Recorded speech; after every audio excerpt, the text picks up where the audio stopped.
Welcome, ladies and gentlemen, friends and neighbors. And this is 100% Humboldt podcast with your host, Scott Hammond. That's me. And my new best friend, Bill Barnum. Hello, Scott. Hi, Bill. How you doing? I'm doing fine. It's good to see you. What a magic fall day in Eureka today. Oh, my gosh. Man, it's just, these are the days where I wish I wasn't in the office all day. You're not. I'm not. Now I'm not. I got out a little early. You're right. I broke loose. Hey, so tell us the Bill Barnum story in brief. What's your story? Well, I guess the current joke is I was born into a middle-class family, and I was born and raised in Eureka in 1954, and went to Marshall School and Zane Junior High, Eureka High, class of 72, and went to Humboldt. You're 100% Humboldt. Pretty much. Got my management degree there, and then went to law school in Sacramento. What did you study at Humboldt State? Management. Business management, yeah. Good department, the business department. It was good then, yeah. I really enjoyed it. Yeah, they're solid. And then you went to school down in Sacramento. Mm-hmm. Yeah. Not Stockton, but the Sacramento. Right. Down on Fifth Ave, yep. Okay, that was part of Sac State? No, it's McGeorge is affiliated with the University of the Pacific. That's Pacific in Stockton? Yeah, okay, UOP, good. yeah. Okay, yeah. But the law school is in Sacramento. That's right, yeah. My son went to UOP. Yeah. Yeah, good school. Tigers. Yeah, go Tigers. They used to have a lot of sports programs, didn't they all? It's expensive. Yeah, it is. Yeah, he liked Pacific. He studied international studies and went on to get a doctorate at Davis. Oh, proud dad. Yeah, That's good guy. stuff. Yeah. They live in Amsterdam. She works for Nike, and they're buying a home. Good story. Yeah, they're buying a home. So tell us about what was Eureka and Humboldt like in the 50s, 60s? I mean, a little different environment. Well, I love local history. I get a big kick out of it, both sort of the ancient Humboldt history and Native American history really intrigues me. But you asked about the 1950s and 60s. It was the post-war boom. The population peaked out in 1960, 106,000 in the county then. Wow. And it was a lumber boom and fishing. Mm-hmm. As a child, I can tell you that going to school, it was diverse. It was blue collar. I remember across the street when I grew up on William Street, there was a lumber truck every night throughout the years of my childhood. Huh. Everybody worked. It was interesting that way. Now, obviously, the loggers didn't work so much in the winter, but they do other things and go fishing and have other jobs. But it was a working town. Yeah. Really true blue-collar town. Interesting. Yeah. Different world. Completely different than today. What was Humboldt State like so you would have graduated early 70s? 76. Yeah. 76.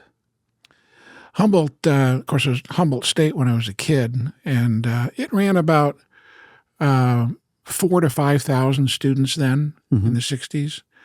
I remember 1960, I was young, but they won the Holiday Bowl and That's right. Fresno, and our family always enjoyed football, so we season tickets, go up and see the game. Oh, Right. always a mud bowl. Oh, yeah. Always a mud bowl. Saw Danny Walsh have a punt return for 90-plus yards. Is that right? In the mud. Was he later a supervisor? Yes. Yeah. Yeah. Yeah. Is he still alive? Oh, well, yeah, I saw Danny just, 2 weeks ago we had that event up at 299 at Berry Summit. Butch Matthews and others sponsored a memorial for skiing at Horse Mountain. Oh, how about that? And there was an article in Lost Coast Outpost about it. Really nice article. Glad they ran it. Probably had 300 people up there for the memorial. Wow. Bunch of white-haired folks.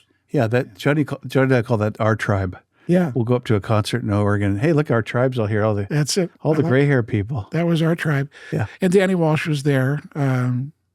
So skiing was a big fun thing up at Horse Mountain, also mainly the 70s and 80s. That was the thing, right? There was a rope tow? 3 rope tows. 3? Oh, gosh. And they had a free tow and access tow in the Ruby Creek tow, which was the longest operating rope tow in the world. Oh, how about that? About 1,400 feet long. And that's a big one. Grueling to ride because you had to have leather gloves. Yeah. That would just tear your hands up. Oh, my God. Well, you go to Schaefer's and buy a couple pair of thick leather gloves, and you let the rope run through your right hand, you reach your left hand behind your back and grab onto the rope, and up you go. Time you get to the top of the rope, you're cramping from head to toe. 1,400 feet. Oh, crazy and steep. And so you get off, you take a breath, you ski down to the bottom. It takes about 22 seconds. Yeah. And you take another breath and latch back on. After 4 of those, it was like, I'm going to go back to the access toe. Yeah. Yeah. Yeah. But And great history of it. There's no ski lodge. There was a ski lodge. Oh, there was. Oh, yeah. It was how about that? rustic. Huh. Rustic. It's funny because that was going when I was at Humboldt and I never got up there. And still haven't been too far up that road. Next time you go to Berry Summit and pull into the viewpoint, they've got a beautiful permanent memorial display there. How about that? Skiing at up off Horse Mountain goes back into the 30s. How about that? 1930s. What kind of elevation would you get going up? The top at Horse is 4,951. Huh. So it had snow. It did when we had snow. Yeah. Yeah. When it wasn't raining on it. So Good times. So you become an attorney with UOP at downtown Sac. Yeah. What was it like going through all that? How many years is that? Is it another 4? It's 3 for the day program, 4 at night. I made the mistake of being the third youngest in my class. Out of 305, I was the third youngest. Huh. That was a challenge for me because most of the students were 26, 27 on the average, some in their 30s, even 40s. So I don't know that I was, they say that a male brain doesn't mature till about age 25 or 26 or 50 something. 67 or something. Yeah. So 67. so I felt that challenge and I got through it. The beautiful thing was McGeorge was exceptional at the bar pass rate. Huh. So my class, 93% of the graduates passed the bar the first try. Wow. So that felt good. So I got that. Chances are you're going to pass. Chances are, if you don't mess it up, you're going to pass. So we were talking before the show. What 3 things are you passionate about? What are the, say, 3 big things in your life? Did you mention history? Yeah. My wife, Monica, and I are really faithful members of Sacred Heart Church. So that's got to be near the top for us. Right down the street. Yeah. Wait, that way. Yeah. The other way. A little bit southeast. So we've had a very excellent good fortune in my family for a few generations. So we get to enjoy that. And I really get a kick out of local history. I'm sure people from all over the world enjoy their local histories, but this one is exceptionally colorful and dark, optimistic, resource-based. So, it has its ups and downs, boom and bust. Sure. A lot of really excellent stories about people and peoples. Yeah. So I've enjoyed learning that. My grandmother, Helen, upon her passing in 1993, left her home as the headquarters for the Historical Society. Beautiful home. Yeah. That's right there on 8th and H. 8th and H, yeah. Yeah.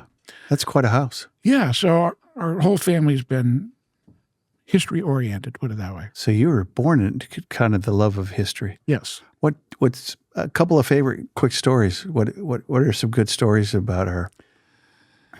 Wow. I mean, Old Town has its own personality and history, and well, I know this factoid. I know in 1875, Eureka had a bigger population than a small town called Los Angeles. how about that? Yeah. Huh? No longer that small. No, it didn't stick. Good weather though. So you look at Humboldt County; it's half the size of New Jersey. I like statistics, history statistics and population statistics. And I was a real estate attorney for 43 years. I have a real interest in that. We just don't grow much here. As I said, 1960 had 106,000 people. Wow. We dropped to 93,000 in 1970. So that was a significant county. That's county. Countywide. You mean right over here? You mean this county? That Metzger map you have right there. Yeah. According to Mr. Metzger. It's a great map, by the way. Yeah. Yeah. And Eureka's right there. It still is. Yeah. That's my prop. I have to go to the prop. It's a good prop. Yeah. Well, I'll go back to it in a minute. So now we're 138,000 plus or minus. And we bumped a little bit. county size wise. Yeah, but that's since, what is that, about 45,000 people in 54 years? It's pretty low growth. Pretty modest. So has Eureka proper shrunk? As a child, it was about 28,000, now about 26,000. And as I hinted to you before we got going, one of my favorite beefs, and I like talking about it. I don't get much opportunity, so I'll bring my favorite beef up. You asked me what my passions are. Beef it up, man. Well, I can talk about my church, I can talk about my family, talk about history, but what I really want to talk about is how worthless zoning and planning has been in this county. Take us there. What do you mean when you say that? The departments or the policies or both? The policies are just nuts. They're just really ridiculous. So now that I'm not practicing law, I just feel really free to just tell you what I really think. Tell you what. Bill, tell us what you think. Well, I remember back in 1995, the county was doing the Eureka planning area project. Mm-hmm. And were you here in 95? Yes. Yeah. Oh, sure. Right. Yeah. See if you remember these details. The county drew a map, and they said the future growth of housing is going to be in the Dunn-Robinson or Forster-Gill tract. There's from Ridgewood for 2.2 miles down a ridgeline to Lunbar Hills. Okay? And that would be about 1,200 homes. Mm-hmm. Then there was the Slack and Winslow tract that would host about 300 homes. And then there was the Reardon Ranch tract that would host about 200. How about that? Okay. That was 1995. Mm-hmm. Okay. So next year, that's 30 years. Mm-hmm. How many homes do we have in those three tracts? I'd say not very many. Two homes. So the planners are trying to meet the state of California has these things called the RHNA numbers, the Regional Housing Needs Allocation. Mm-hmm. So the state is as stupid as the county planning process because the state says we're going to require that the counties and cities plan for a certain number of homes to accommodate and keep the supply of housing adequate to the demand. Mm-hmm. And it's like any kind of planned economy. Planned economies fail because market forces don't match the plan. Correct. So for 30 years, we're supposed to have 12, 15, 1,700 homes in 30 years, and we have two. Dos. That's failure. Yeah. Abject. That's failure. Yeah. Yeah. That's a debacle. Thank you. Which is a ludicrous failure. It's a boondoggle. Let's come up with some other words. Yeah. That's a screw up. Yeah. It just it doesn't work. So why did those not get developed? I'm curious. Well, we live in California. Mm. It's extremely expensive to develop raw forest lands into housing. Extremely expensive.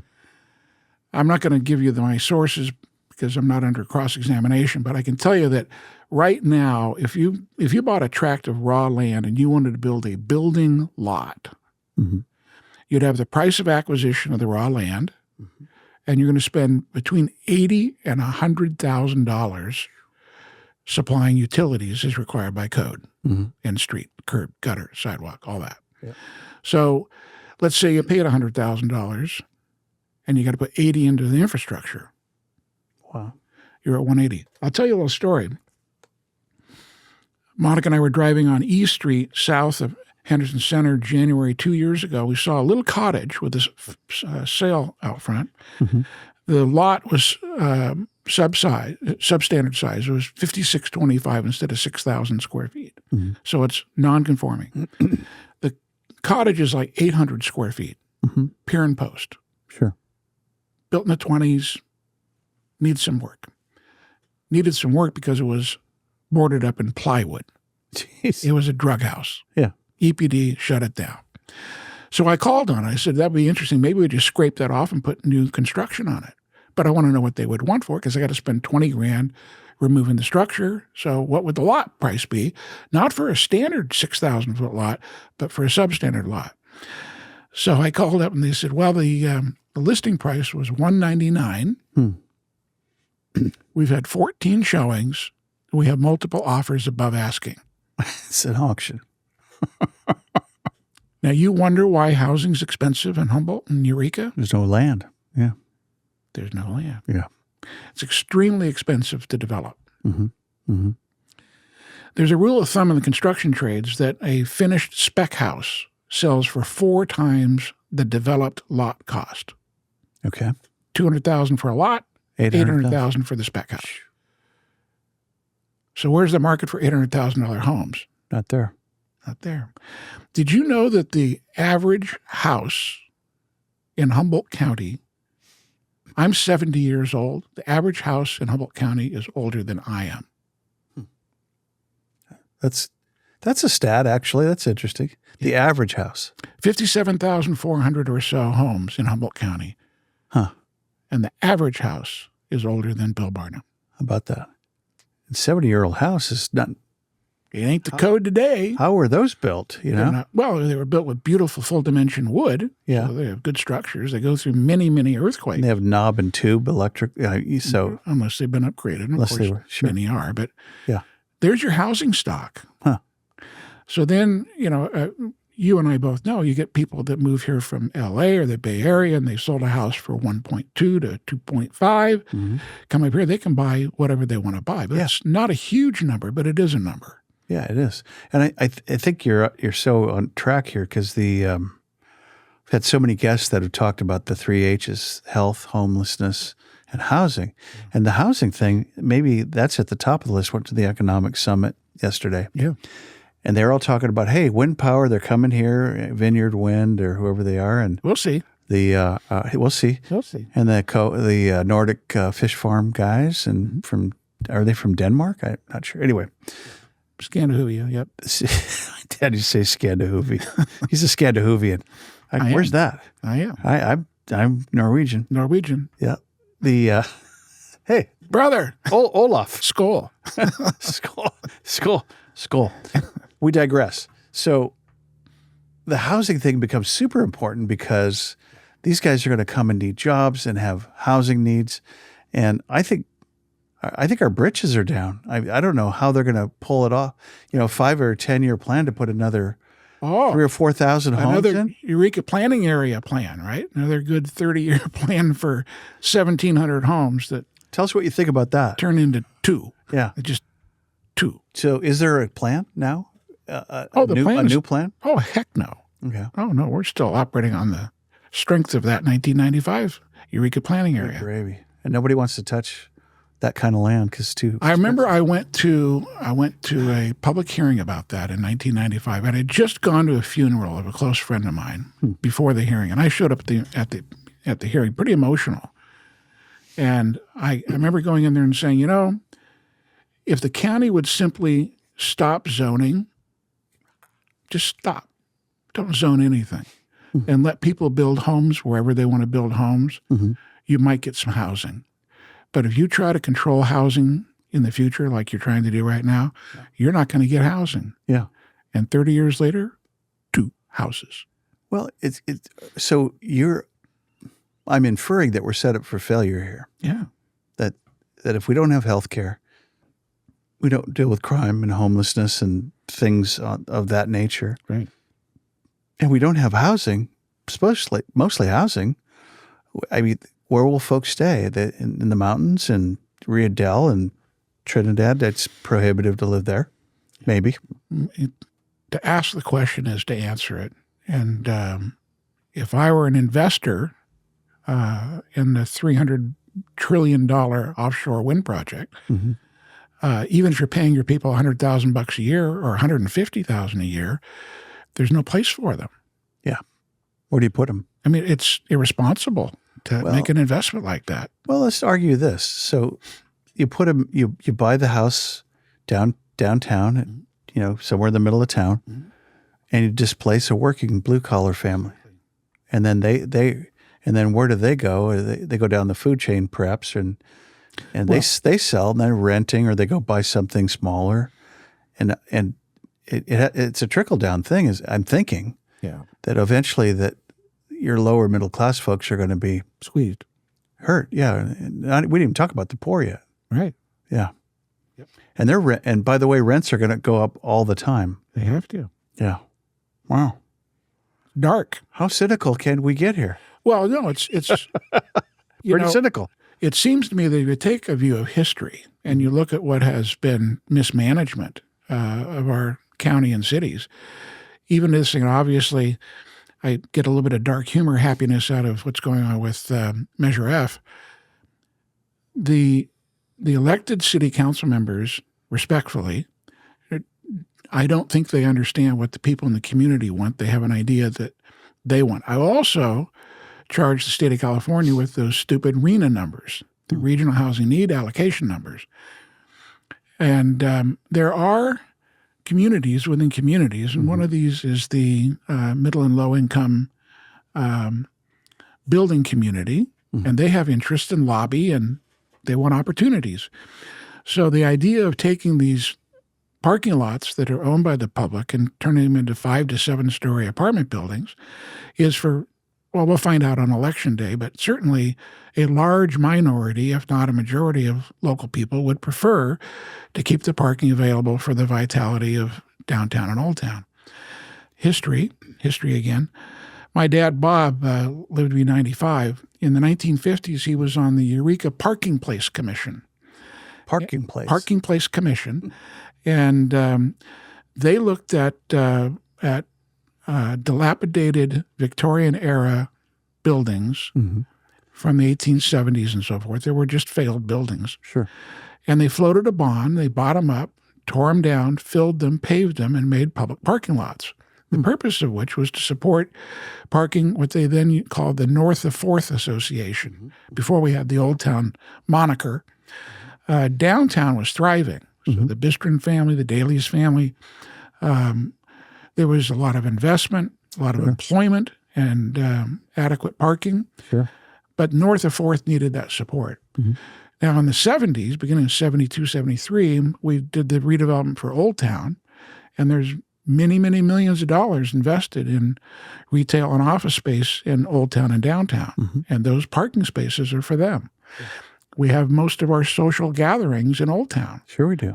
And you don't want to park up on, 10th, 11th, and 12th Street to go down to the C Street music on a Thursday night in the summer. Who wants to walk a mile to do a deal? Yeah. It's Eureka. We're not talking about that. I usually park across the street.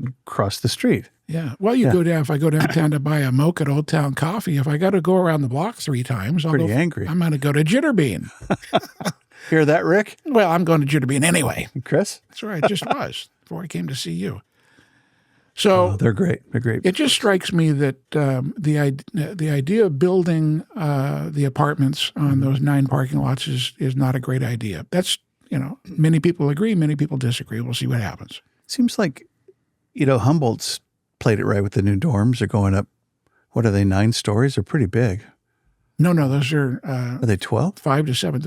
But they're big. Do you want a war story on there's that? 2 of them. Do you want a war story on Heck that? yeah, man. I've got a good one. So for years I represented Russell Kirkpatrick, and he owned Calkirk Landscaping. That was that land that he owned the 10 acres there. Yeah. And he married another client of mine. And she was good for him, and he passed. So she inherited it. So she and her daughter came to me, and we agreed that it was timely for them to find a buyer. So we got an appraisal and started to reach out. We had an unsolicited offer from a gentleman from Monterey, a man named David Moon. And David began investing in student housing. And so he approached and he said, I'd like to buy the 10 acres, and we agreed on price. He said, but I can't close, of course, until I get my entitlements. So I need to go to the city of Arcata and get approval for what I want to do. Sure. We said, that's great. I told him this. I said, David, you need to understand that Arcata is the Berkeley of Humboldt County. And you're going to have real difficulty getting the project shaped up the way you want to shape it up. He couldn't see that he's out of towner. He's from Monterey. Where they probably get stuff done. They turnkey purchased to opening the dorms in 24 months. I said, in 24 months, they won't even know your name yet. Right. But my client can sell this property immediately to somebody else who will take it with the existing zoning. Sure. So I said, if you want to buy this, you're going to have to pay option consideration every month that you make us wait. basically you rent the property. Yeah. He said, well, I'll do that. And I said, I just want you to have your eyes wide open. This will take fair. you years. He says, it's the only 10 acres close to Humboldt. I'm going to do it. Wow. 5 years later, 5 years later, Yeah. he's before the council and Brett Watson Oh, man. at the public hearing to approve the final project. This is the Brett Watson that's no longer on the council for all kinds of reasons. So Mr. Watson, before a microphone, says, I will not approve this project if you don't allow 3-bedroom units and allow the members of the community to live there. I want 2-bedroom and 3-bedroom units in the student housing. So one guy. And David Moon says, that's not my model. And I don't think it's good planning to put mom and 3 children in an environment with 18 to 22-year-olds. Fair. So I'm not willing to make that investment. So you let me do my student housing or I'm gone. Huh. And Brett Watson said, you don't get it without the community in residence. Huh. And David walked. And that's where a local councilman might have a little power. Ooh, well, that's what I'm talking about with And willpower. with Old Town as well, Old Town, downtown. The city councils are powerful, but they don't necessarily get it right. Mm-hmm. So it was only a couple of months later we got together with the HSU Foundation. They saw the need and the genius of, and here's what's funny. This is the punchline. Because the foundation is a state agency and there's a doctrine in the law called preemption. So we have state, county, city. When the state acquires real property, Preemption. it's not subject to local zoning, nor does the state pay property tax. Beautiful. So the city lost $700,000 a year in property tax, control of the project, and the state built what they're building now. And a little bit of egg on their face. I would say an omelet, yeah. I was talking to Alex Stillman here, and she said, She's great. yeah, she said, did Arcata not have the okay to say yes to some part of that project and reap some benefit from it, but they cut their nose out to spite their face? What'd you say? I'm asking you, there was something that they could have opted for in that process with They could have state. approved David Moon's project. Yeah. Maybe that was where she was going. And it would be privately owned, and he'd pay $700,000 a year in property tax. Instead, it went to Humboldt and bye-bye. Huh. I thought there was something else they could have said yes to with Humboldt, with the state, and gotten reaped some reward, and they said no, thank you. I don't know that. I kind of lost some revenue. Anyway. Yeah.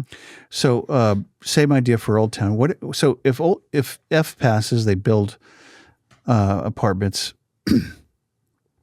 Is it conceivable that somebody would do an underground parking structure or some sort of a high-rise parking like most little Communities, downtowns, yeah. like Chico or I've been or to Ukiah or been whatever? to Sonora. Sonora in the foothills has a beautiful parking garage downtown. Yeah. And it's brick and concrete with Is hanging that unheard gardens. of? I mean, what would? No, it's just we don't have that kind of thoughtful planning. Yeah. Who would fund it? Is that a city-funded deal? Well, gosh darn it, you're going to make me tell you another story. So please do, by all means. when I was 30 years old, I was introduced to a company in the city, San Francisco, called Pancow Builders. And we put together a proposal. I went to the county and I said, you own the health building on the corner of, 6th and I. Correct, yeah. The rest of the block is parking. A lot of parking. So I said, here's my proposal. Pancow and I will do a joint venture. Here's the joint venture. You give us the property for $1. We'll tear down your health building. We will build a 476-car parking garage, Wow. on top of which we will build a floor for your sheriff. Whoa. We'll then build 2 floors for your jail. We'll have 400 cells, and every cell will have a concrete wall with a metal plate in it. We can bolt a bunk into the wall, and you can have a person, so you have 400 beds. But we'll design it so that it's large enough to have 2 beds. So you have 800 beds. And then we can make a deal with the sheriff and the state of California Department of Corrections to take their least dangerous people and house them here. Back, this is 40 years ago, for $38 a night. Wow. Per person. And the revenue stream from that housing, making it a hotel, would run the entire sheriff's budget completely. Top that, we would have a floor for the DA, a floor for the public defender, and 12 courtrooms. 12. 12 courtrooms. How many do we have now? I don't have the number. Maybe pretty low. 6 or 7. Half dozen. Yeah. Yeah. And then the top floor I would own and rent out to lawyers. Because they should be on top. So, well, we got the best view. Yeah. So here's the dealio. This deal was 100% financeable with a life insurance company. 100% financeable. And so they would simply pay rent for 20 years, pay off the purchase. It's a rent to own. 20 years later, they'd own the building except the top floor. Yeah. You know what they did instead? Built the jail. Built the jail. You knew the punchline of the story. For $1 jillion. And it looks like a sore, you know what. And they never paved the parking lot. Huh. Go by there today. That's still dirt. Parking lot's still not paved.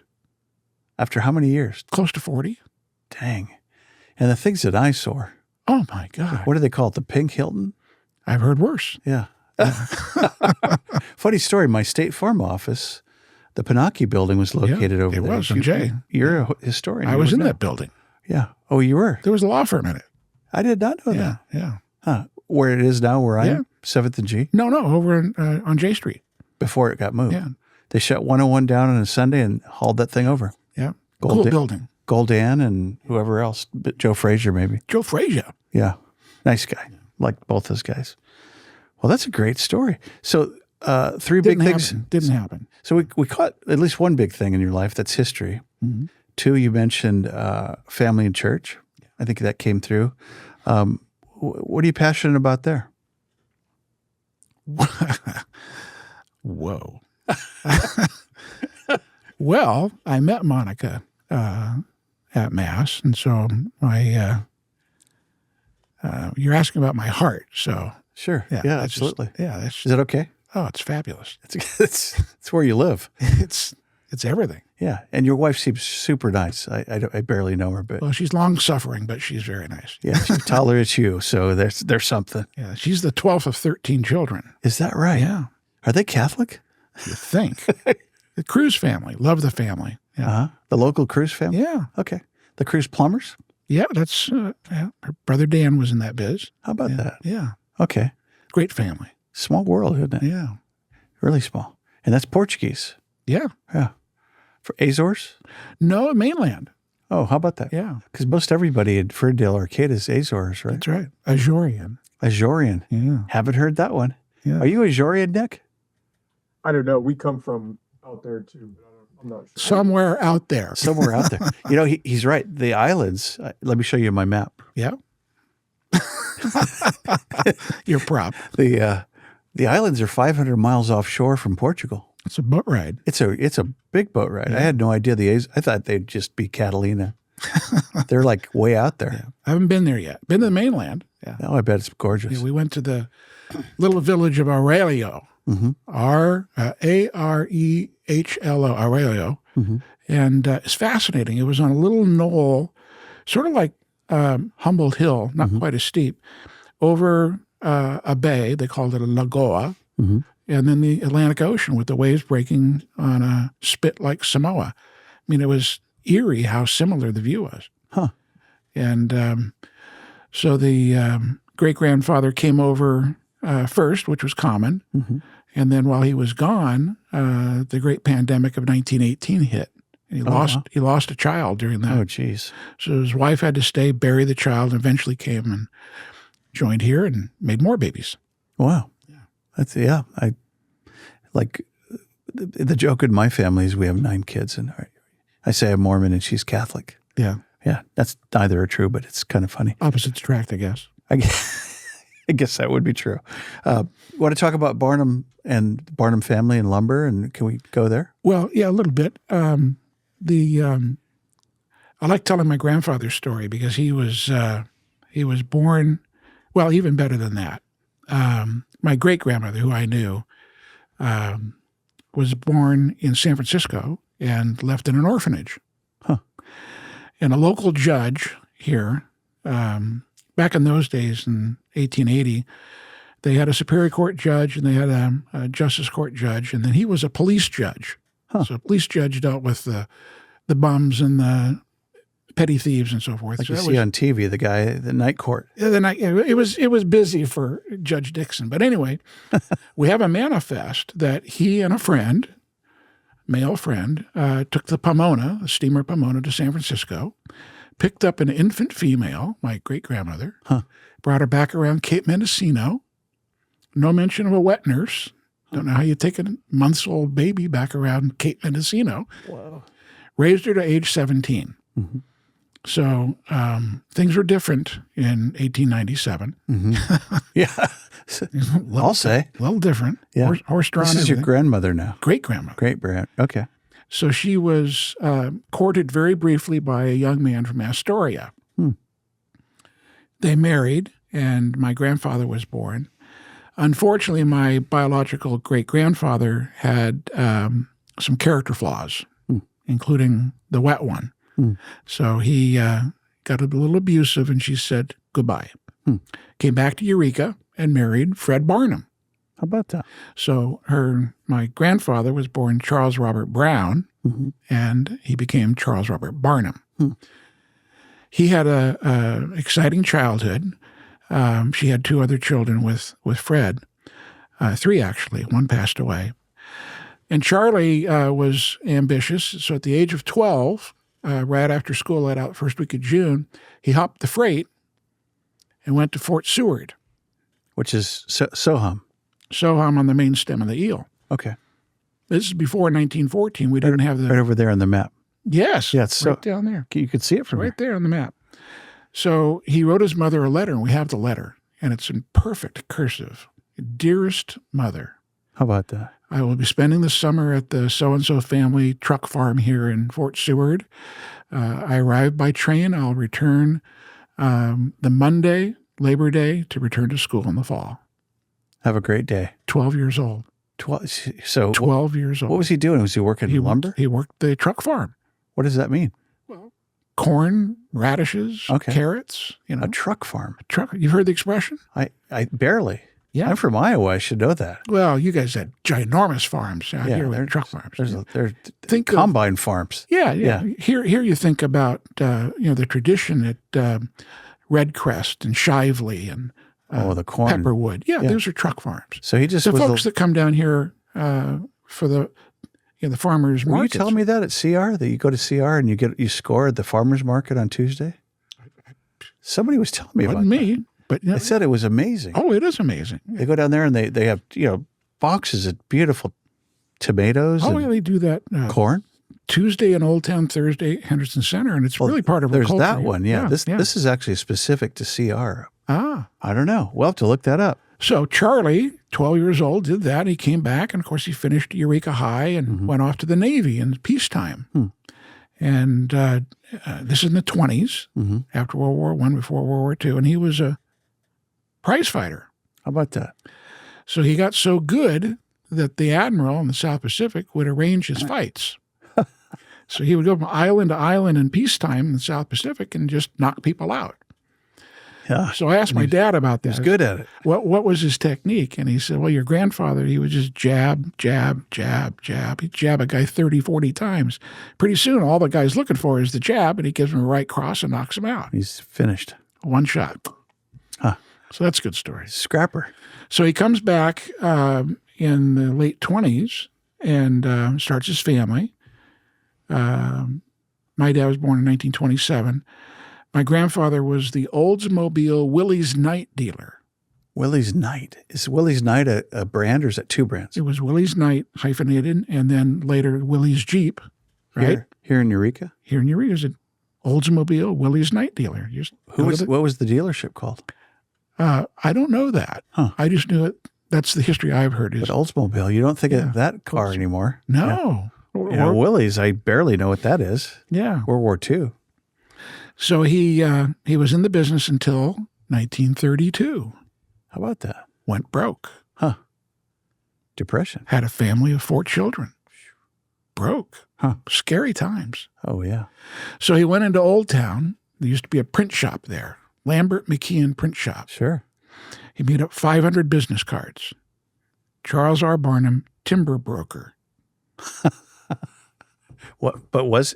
He Of invented course he himself. was. Of course he was. Of course he it's was. on the card. That's right. It's right there. Look at my card. See? It proves it. There you go. Yeah. So we had no Department of Real Estate. There wasn't licensure in 1932. Timber broker. Timber broker. And he had been raised by Fred Barnum to understand the ins and outs of the timber industry. Huh. He had learned how to survey, land survey. Huh. He learned how to cruise timber, forest mensuration, go walk into a forest, how many board feet are in this stand per acre, all of that. So Whole science. all of that. So he had an open car. You know the expression? Meaning his office was in his car? He had a car that had no roof. Oh, okay. It wasn't a convertible. It was just an open car. Huh. Not a convertible. Just an open car. In Humboldt. Yeah. I guess Hey, you had to look. See how big remember, the trees were. Remember, he was broke. Yeah. He was broke. So my dad was 5 years old, and he went with his father all through southern Humboldt, stopping at every homestead. Walk up. Hi, I'm Charlie Barnum. Here's my card. You need any help brokering your timber? Huh. Call me in Eureka. Huh. 3-digit phone number. Right. Yeah. And that's how he got into the business. What did they call that? An extension? They called it the old phone number had a name. Yeah. Anyway. Yeah. So that's how he got into the timber That's business. funny. So people would want to cash it on their land and say, Or sell their timber. Yeah. let's get this out of here. And So he got into that business, and he was really excellent at it. He picked up a large tract. He represented a large tract between Garberville and Whitethorn, and it belonged to a company in Pennsylvania, Warren, Pennsylvania, Warren Land and Timber. And it's interesting. There's a whole curious history about the turn of that last century. You heard of the Manhattan Club in Manhattan? Rockefellers, sure. the Mellons, Carnegies, Sure. and these folks, the Warren Timber people, they all socialized. You hung out. And they agreed, we're going to go buy redwood timberland. Huh. That's how we get the Rockefeller Forest. All happened at the turn of the century. Huh. So they had this large tract, about 20,000 acres, but it was sort of late Depression era, 36 to 40, before World War II. And so they paid Charlie commissions when he would sell 40 acres, 80 acres, 120, whatever it was. And they developed a relationship all by mail. Huh. All by mail. Phone calls were expensive, so everything was done by business mail. Wow. We have all those records. It's fascinating. Huh. So they finally said, we're doing this piecemeal. We'd be happy to sell you the whole tract, Charlie. He says, well, I'll come see you. So he did a planes, trains, and automobiles He trip flew back. Yeah. to Warren, Pennsylvania. How about that? Got his contract and acquired. And then, of course, World War II ended. And then we had our timber boom. Right, right. And so that's how Charlie got into that. Built a lot of homes after World War II. Yeah.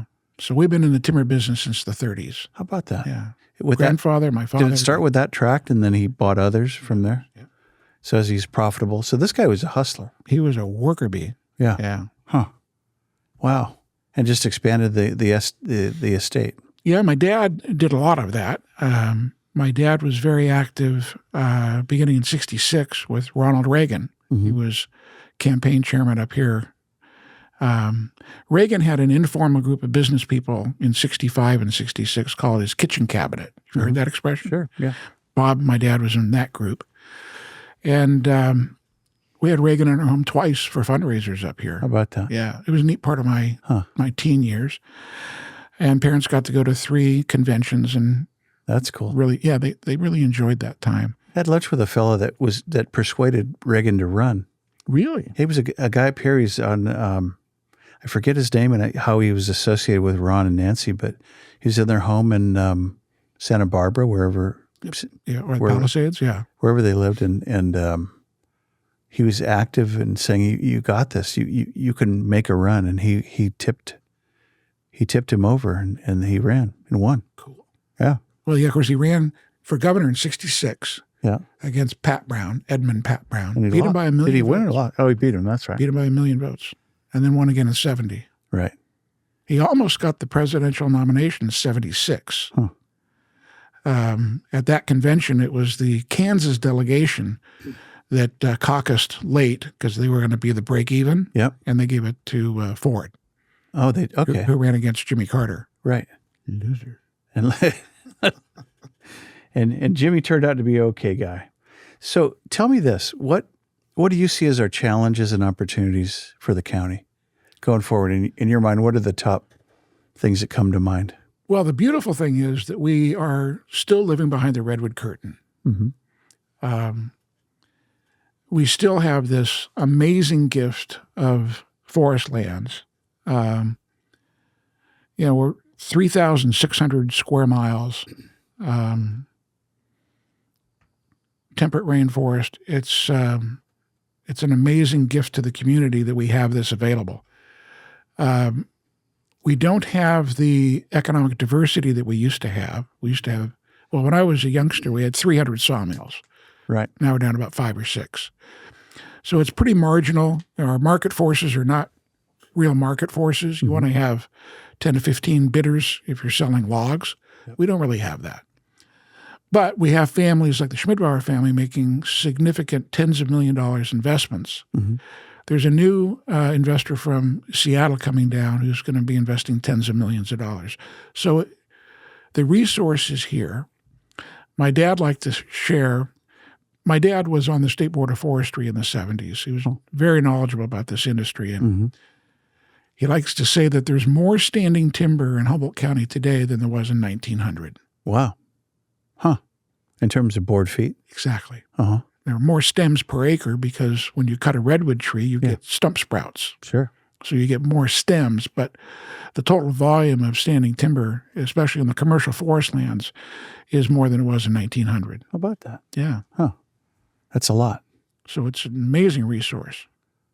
That's, and we need to utilize it as such. Well, we just have to manage it for sustained yield, which has been what we've done. Pelco did a pretty good job at that, right?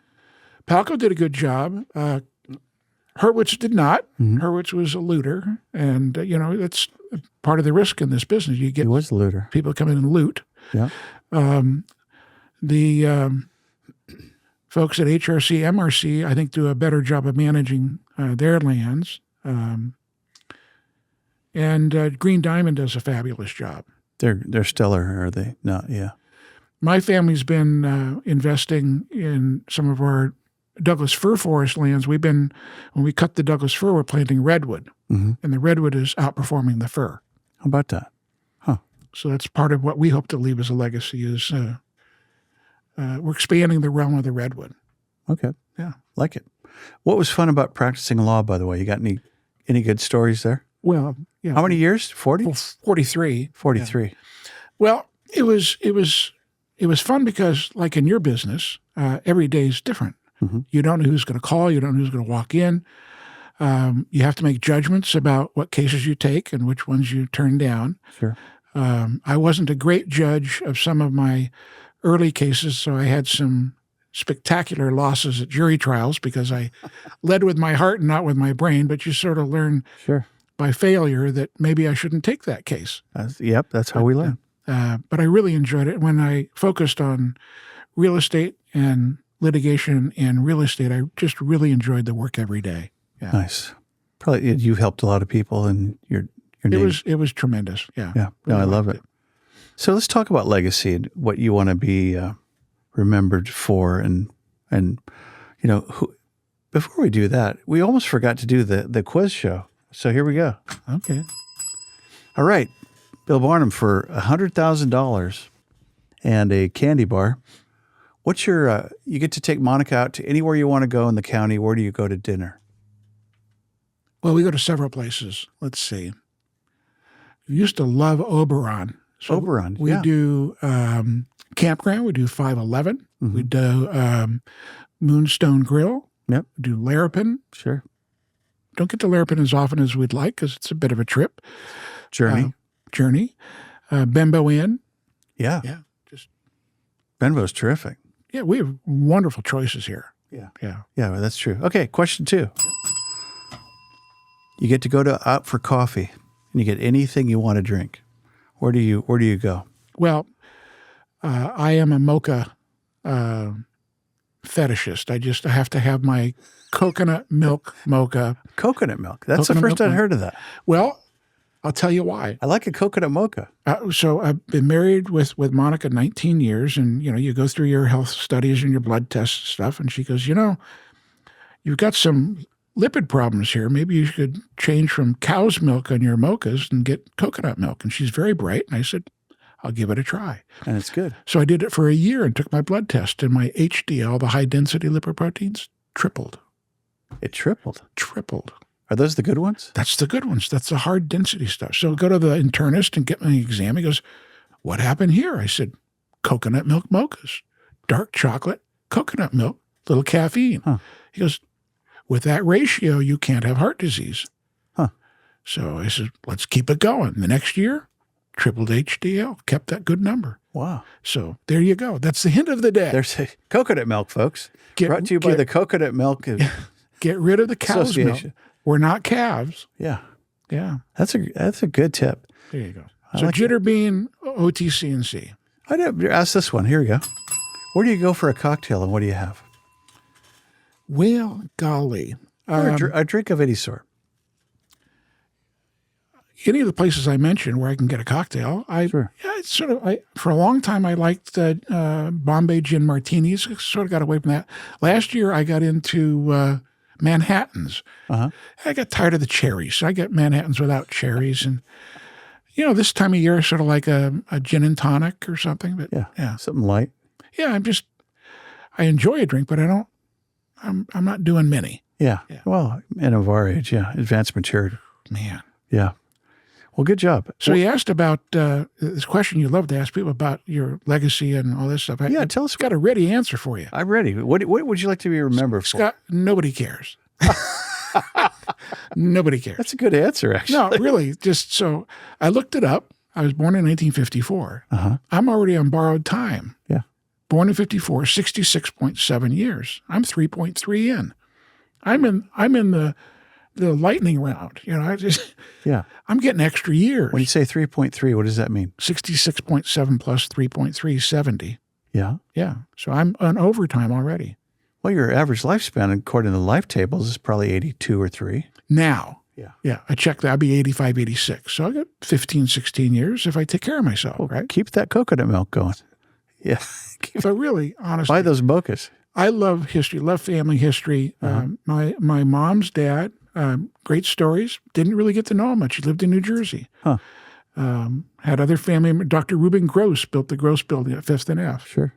Wonderful guy. Huh. Obviously never knew him. Huh. People in this county, the famous Isaac Miner and the Hans Buna.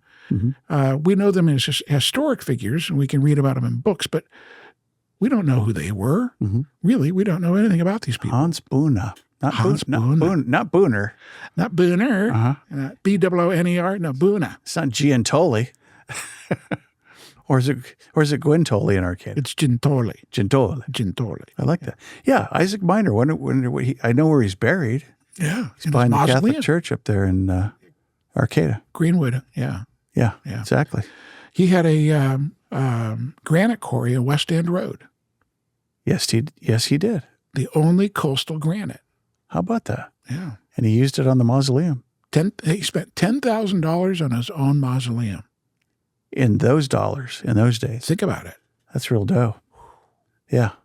It's kind of cool. I like going through graveyards, looking at that stuff. Yeah, I have too. A lot of history. But no, I think that I don't want to be a person who is living my life to leave a legacy. Yeah. That's not what I'm about. Sure. I hope I know where I'm going. Yeah. So sure. I'm looking forward, not backward. That's good. That's good. And by doing so, you'll probably leave a great legacy, whatever that looks like. Who's the judge of it, right? Yeah. Well, it's been over-talked about so much, my legacy. So you will have a legacy of maybe not a mausoleum, but so what would you like the phrase to be on the epitaph? Yeah. Never thought of it. Maybe my name. we want to identify the grave. That's Bill. Here lies Bill. Yeah. No Okay. longer lying. I don't know. Leave it up to others. Okay. Yeah, that's fine. Yeah. Yeah. Hey, what a pleasure. I'm really glad you're here. Yeah. Any parting shots? Anything you want to leave? What you'd like to see happen for the county, for Eureka, for Well, you've got an idea from this visit. I'm an old school conservative in this sense. I really believe, especially at the local level, that government which governs least governs best. Mm-hmm. The planned economy that we have in California and the planning for regional housing needs allocation is just stupidity, in my opinion. Mm-hmm. It doesn't work. Mm-hmm. And if after 30 years it doesn't work, the solution isn't more planning. more of the same. It produces nothing. The definition of insanity. Eureka was 28,000 when I was a child. It's 26,000 today. So somebody is not figuring it out. Yeah. And frankly, it's also market forces and the freedom we have to live where we want to live. Yeah. People have, they filled up some of the rural areas in the county. You know, McKinleyville was up to 17,000 now. Yeah, we were It full. was probably 5,000 in 1960. There's 12,000 more souls. Maybe, yeah. Yeah. So Good point. Rio Dell's bigger. marginally, you know, Fortuna must be bigger. Fortuna's, what is it, about 15 rather than 10? Yeah, Yeah. So, a little bit. but it really hasn't changed the character. I mean, it's still, the drive to McKinleyville is still 25 minutes. The drive to Fortuna is 18 minutes. So people can pick and choose where they want to live, but we don't have an influx. Yeah. Yeah. Without the influx, we don't have the means to build the infrastructure and the lots, and thus we can't find places to build. So no one's ever addressed this. Just real quick, Yeah. parting shot there. So where does that leave us if we're going backwards? What is backward You covered it. You in that covered it. sense? What does that look like? It looks like depleted services, Absolutely. poverty, more crime. Healthcare problems, you know. Providence St. Joe's has that new residency program that we all ought to be supporting. They had hoped to put together, I think, 3 graduates in the first class. I think they came up with 7 or 8. Destination Humboldt. Yeah. Yeah, we want to keep these people. We want to encourage them to come, learn, and stay. At least if we keep half of them over time, that would be a real boost. Great program. Wonderful. Yeah. We're losing labor and delivery. It's too expensive. Yeah. Mad River's done. Yeah. Redwood Memorial. Yeah. Finished. These are very scary things. Yeah. Yeah. And there just aren't a lot of us. So there's markers of toxicity, if you will, retraction, if you will. Yeah. Yeah. Scary thoughts. Yeah. On that note, it's been a pleasure. Hey, before you go, on that note, you are the winner because your answers were so spot on. Has anybody ever lost? Did we all get candy? Well, you're the first to actually. Yeah. Dick Taylor Bailey's Bar, made here in Old Town Eureka, handmade. Yeah. Adam, Dick, and Justin Taylor. Yeah. Yeah. Great people. Yeah. Entrepreneurs. Dustin. Dustin, not Yeah, Justin. that's Yeah, okay. Dustin. Yeah. Oh, they're great Close. guys. They just won an award for their Tanzania chocolate.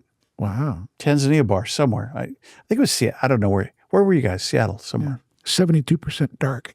Yeah, you like chocolate. Oh, dark chocolate. I got to try that coconut mocha, man. I'm going to do that. Hey, before you go, I want to remind people, this is the first time I've ever reminded anyone of anything. Listen next week because I got somebody amazing coming. And also subscribe to my podcast on any of the podcast platforms. YouTube, we're on YouTube. Just look under Google me, Scott Hammond, 100% Humboldt. And you can find us there. We'd love you to subscribe to our channel, of course.